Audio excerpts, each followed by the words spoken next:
When you first log into the system, you'll see the dashboard.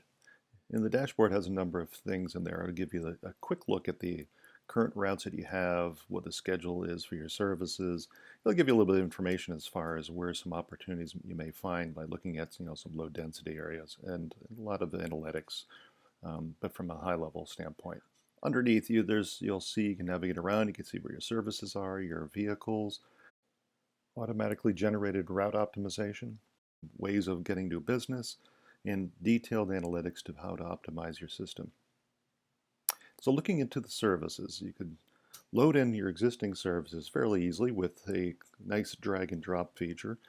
So existing locations are pulled in. The data is scrubbed, so you could look in detail and see where they are.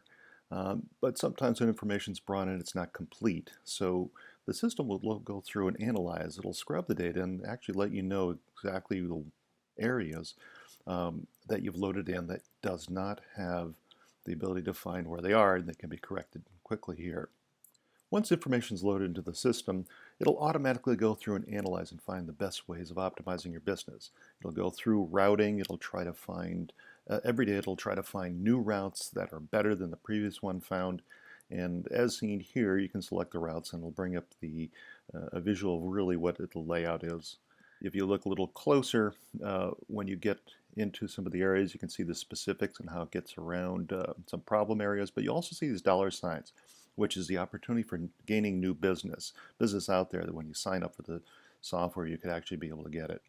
And there's always some analysis going on to try to go deeper into finding where there's opportunities to adjust your operations, to be able to look at the way your trucks not are just routed, but how they manage data that's locations that are remote. And so there's a full depth of analysis that you'll find that is always ongoing and correcting. So let's look at an example for today's routes.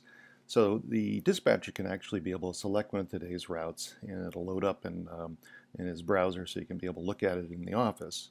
And as you can zoom in, you can see the different stops that need to be made and the services that will be performed. Now the driver then will take the mobile application and be able to select the route. In this case here, I have the same route selected, and they can analyze and kind of look at more information if they need to.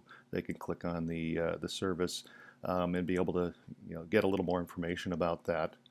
But as they drive, turn by turn, it'll adjust. If they pick up the service, you'll see it real time, be able to display back on the on sort of the management console back on the website. And this is all real time, back and forth. If information changes on the back office system here, it'll also update and display on the mobile app.